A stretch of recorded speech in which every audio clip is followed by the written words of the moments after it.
Pernahkah Anda merasa zikir yang Anda lakukan terasa hambar?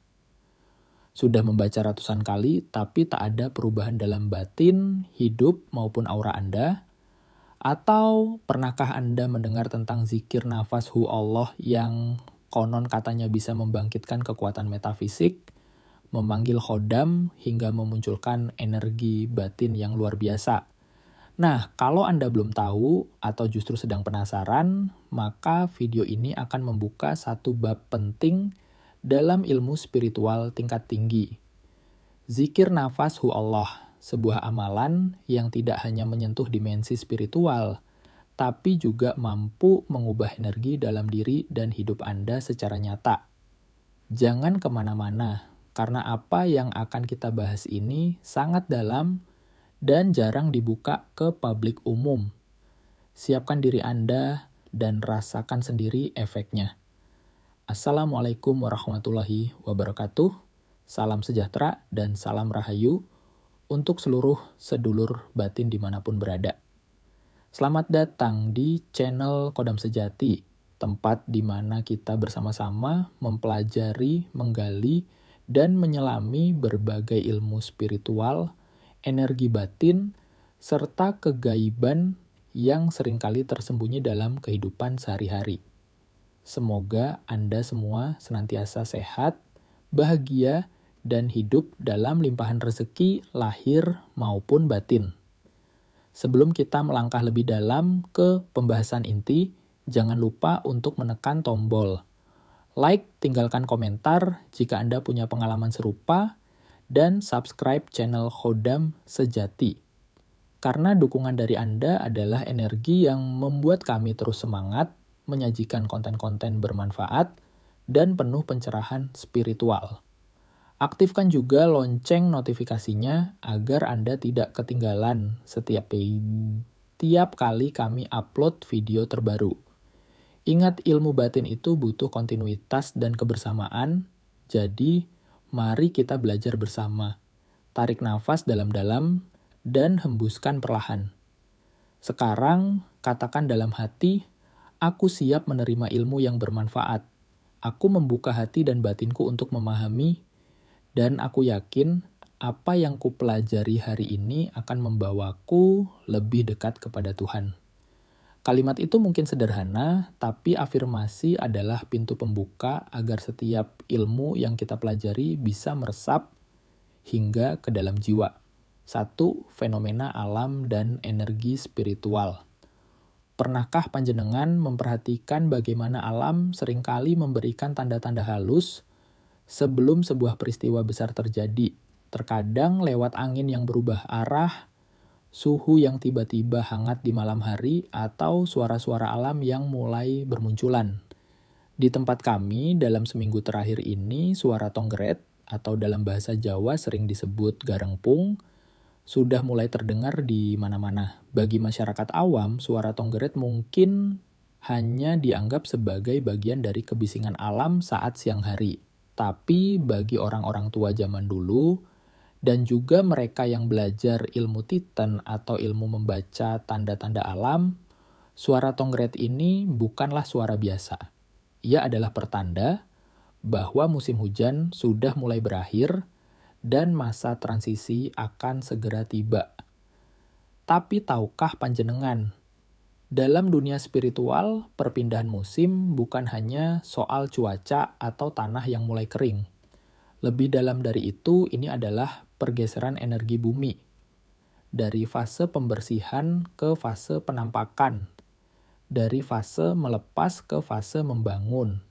Dan bagi mereka yang peka, ini adalah waktu yang sangat ideal untuk memulai amalan-amalan batin, termasuk salah satunya adalah zikir nafas hu Allah.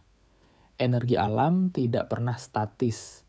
Ia selalu berubah, berputar, bergeser dari satu titik keseimbangan ke titik lainnya. Maka manusia yang hidup di dalamnya pun secara alami juga akan terpengaruh.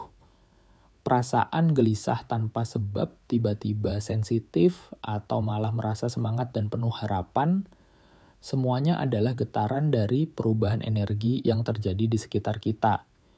Ketika musim mulai bergeser seperti ini, tubuh dan batin manusia juga ikut mengalami penyesuaian. Bagi mereka yang tidak sadar, penyesuaian itu bisa terasa berat. Tapi bagi mereka yang paham, ini justru saat terbaik untuk menyetel ulang diri. Maka dari itu, zikir nafas menjadi salah satu amalan penting yang bisa dilakukan. Bukan hanya untuk menguatkan batin, tapi juga untuk selaras dengan gerak energi alam yang sedang terjadi. Sadar atau tidak, tubuh kita ini ibarat antena spiritual. Ia bisa menangkap frekuensi tertentu dari alam semesta. Maka jika kita bisa menjaga agar hati tetap tenang, pikiran jernih, dan nafas kita teratur sambil menyebut asmanya, maka tubuh ini bisa menyatu dengan semesta. Dalam kondisi itu muncul rasa damai, hening, dan sekaligus juga kuat. Fenomena alam seperti suara tongkret bukanlah kebetulan. Ia adalah undangan halus dari alam semesta kepada kita. Undangan untuk masuk ke dalam diri sendiri, untuk kembali mengingat siapa sejatinya kita. Dan untuk menyadari bahwa hidup ini lebih dari sekadar rutinitas harian, tetapi juga tentang penyatuan diri dengan Sang Maha Sumber. Maka dari itu, jika panjenengan mendengar suara tongret atau melihat tanda-tanda alam yang tidak biasa, jangan buru-buru menyepelekan. Bisa jadi itu adalah panggilan agar kita segera menyucikan batin, membersihkan niat, dan mulai menyambut energi baru yang akan datang. Salah satunya dengan jalan zikir nafas hu Allah yang akan kita bahas lebih dalam di bagian berikutnya. 2 perdebatan hu Allah versus Allahu dulur kodam sejati di balik tenangnya dunia zikir nafas. Ternyata ada satu perdebatan yang cukup menarik untuk kita bahas bersama. Perdebatan ini bukan tentang siapa yang paling benar atau siapa yang paling suci, bukan. Tapi lebih pada perbedaan sudut pandang antara dua aliran dalam dunia zikir nafas, yaitu zikir hu Allah dan zikir Allahu. Mungkin panjenengan juga pernah mendengar atau bahkan sedang bingung sebenarnya mana sih yang lebih tepat. Apakah kita harus menarik nafas dengan lafaz hu lalu menghembuskannya dengan lafaz Allah? Ataukah sebaliknya, menarik nafas dengan lafaz Allah lalu menghembuskannya dengan hu? Nah, mari kita bahas satu persatu dengan kepala dingin dan hati yang jernih. Yang pertama adalah metode hu Allah. Dalam praktik ini, ketika menarik nafas dalam-dalam, kita mengucap di dalam hati kata hu. Lalu saat membuang nafas, kita mengucap Allah. Secara energi, banyak praktisi yang meyakini bahwa cara ini akan mengalirkan energi dari dalam keluar. Seakan-akan kita sedang menarik energi ilahiyah yang murni dari langit dan menyebarkannya ke seluruh tubuh dan semesta melalui nafas kita. Namun, ada juga yang mengkritik metode ini. Menurut sebagian ulama, tarekat, dan guru spiritual, penggunaan hu di awal justru bisa membuka potensi metafisik yang liar. Bahkan, beberapa mengatakan bahwa metode ini bisa mengundang entitas lain, termasuk jin khodam, terutama jika dilakukan tanpa bimbingan guru atau tanpa kesiapan batin yang matang. Lalu yang kedua adalah metode Allahu. Di sini lafaz Allah diucapkan saat menarik nafas dan hu saat menghembuskannya. Metode ini dipercaya lebih menenangkan, lebih menyatu dengan fitrah manusia. Kenapa? Karena dimulai dari menyerap keagungan dan sifat-sifat Allah ke dalam tubuh lewat nafas, lalu mengeluarkan sisi rahasianya hu, yang dalam tradisi sufi sering diartikan sebagai sisi terdalam dari zat yang tak terjangkau. Praktisi zikir nafas jenis ini berpendapat bahwa dengan mengucapkan Allahu, kita sedang menyerap energi ilahiyah untuk memperkuat batin. Lalu saat menghembuskan hu, kita sedang melepas ego, menyatu dengan kehendaknya, seakan sedang mengatakan, hanya engkaulah yang ada, ya hu. Namun lagi-lagi, tidak ada dalil mutlak yang secara eksplisit memerintahkan harus yang satu dan menyalahkan yang lain. Ini murni soal rasa, soal getaran, dan soal kecocokan energi spiritual. Sama seperti dua orang yang sama-sama membaca surat Al-Fatihah. Yang satu membacanya sambil menghayati, yang satu hanya membacanya cepat tanpa rasa. Padahal ayatnya sama, lafadznya sama, tapi hasilnya bisa sangat berbeda. Maka dulur-dulur semua, alih-alih berdebat mana yang paling benar, mari kita tanyakan pada diri sendiri. Zikir mana yang lebih bisa membangkitkan rasa batin kita? Zikir mana yang membuat hati kita lebih damai, lebih dekat dengannya, dan lebih jernih dalam menghadapi hidup? Di channel Khodam Sejati, kami tidak memihak mana yang mutlak benar. Tapi kalau harus memilih, saya pribadi cenderung pada metode Hu Allah. Bukan karena lebih hebat atau lebih sakti, tapi karena dari pengalaman pribadi, metode ini lebih pas dengan aliran energi tubuh saya. Rasanya lebih menyatu, lebih mudah membangkitkan rasa ketundukan, dan lebih menggetarkan hati. Namun, bukan berarti metode Allahu salah. Sama sekali tidak. Banyak juga guru mursyid dan praktisi zikir tinggi yang menggunakan metode itu dan mendapatkan hasil yang luar biasa. Kuncinya tetap sama, rasa dan kesungguhan hati. Zikir nafas bukan kompetisi. Ini bukan tentang siapa yang paling keras mengucap atau siapa yang paling lama tahan nafasnya. Tapi ini tentang siapa yang paling dalam menyelam ke batinnya. Tentang siapa yang paling jujur saat menyebut asmanya dalam diam. 3. Ilustrasi yang membuka pemahaman dulur-dulur Khodam Sejati.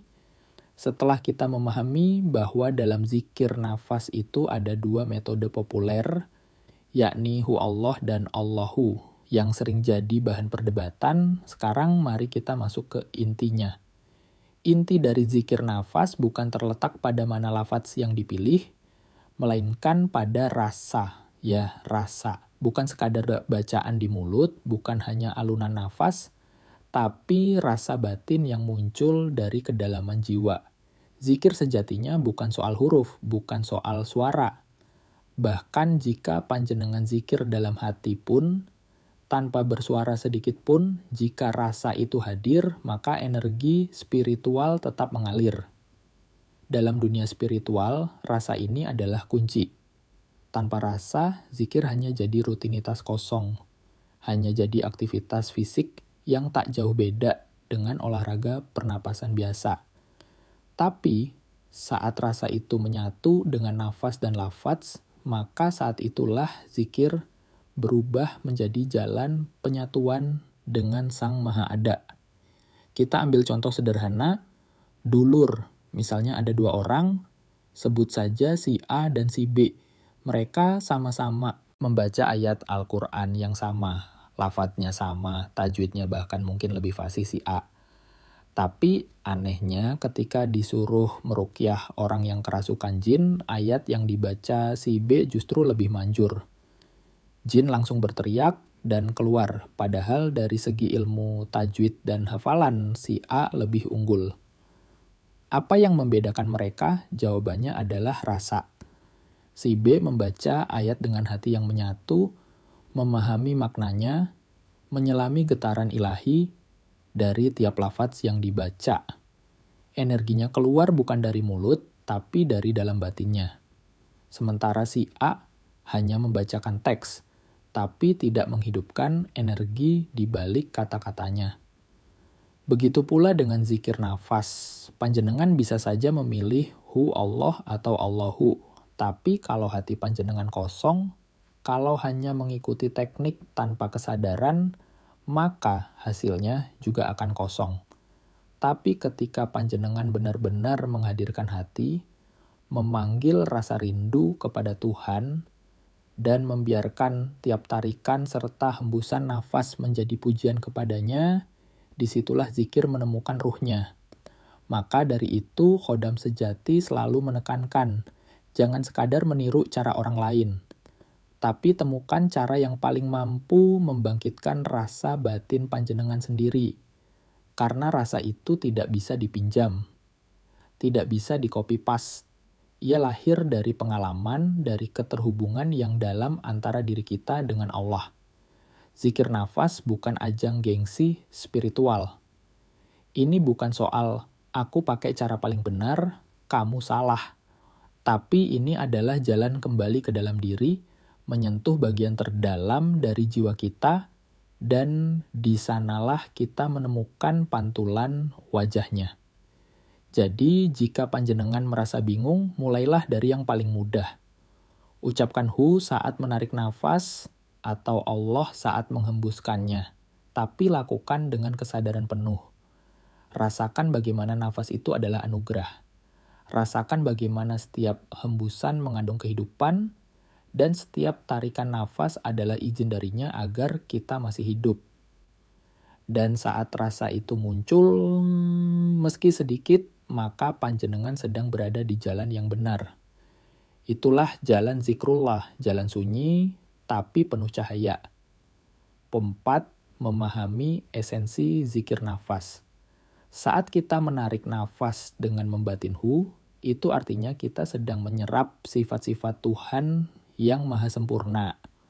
Dan saat menghembuskan Allah, kita melepaskannya sebagai bentuk penegasan bahwa Tuhan itu nyata dan hadir dalam diri kita.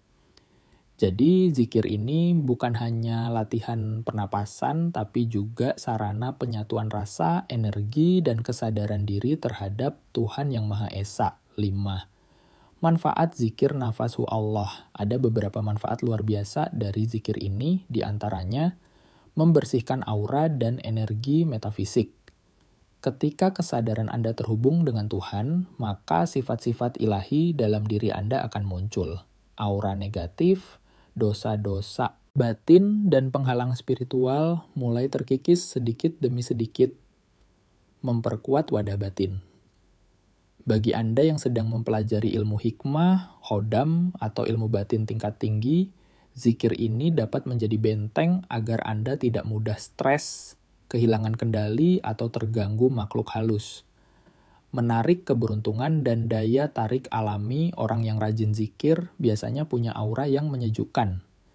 Meskipun wajahnya biasa saja, tetap terasa damai dan menyenangkan.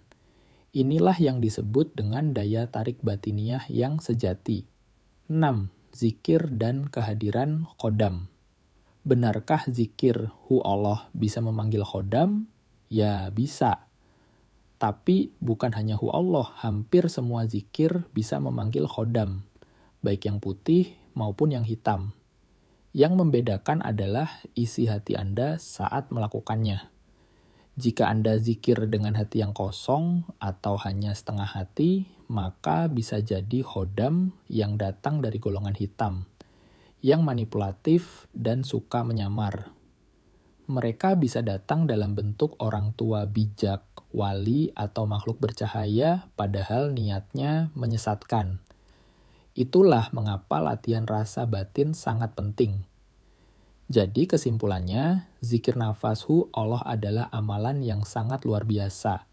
Bukan karena lafaznya, tapi karena rasa yang terkandung di dalamnya. Anda boleh memilih versi hu Allah atau Allahu. Yang penting, jangan lakukan tanpa rasa. Zikir adalah jalan untuk menyatu, bukan hanya untuk menghafal. Zikir bukan hanya soal suara, tapi soal kesadaran. Semoga apa yang kami bagikan ini bermanfaat untuk Anda semua. Kalau Anda merasa video ini membuka wawasan baru, silakan tekan tombol like, komen pengalaman Anda, dan subscribe channel Khodam Sejati agar Anda tidak tertinggal video-video ilmu batin berikutnya. Dan ingat, setiap ilmu yang datang ke Anda itu bukan kebetulan. Itu adalah panggilan jiwa Anda sendiri untuk berkembang. Salam satu batin, salam satu Nusantara. Wassalamualaikum warahmatullahi wabarakatuh.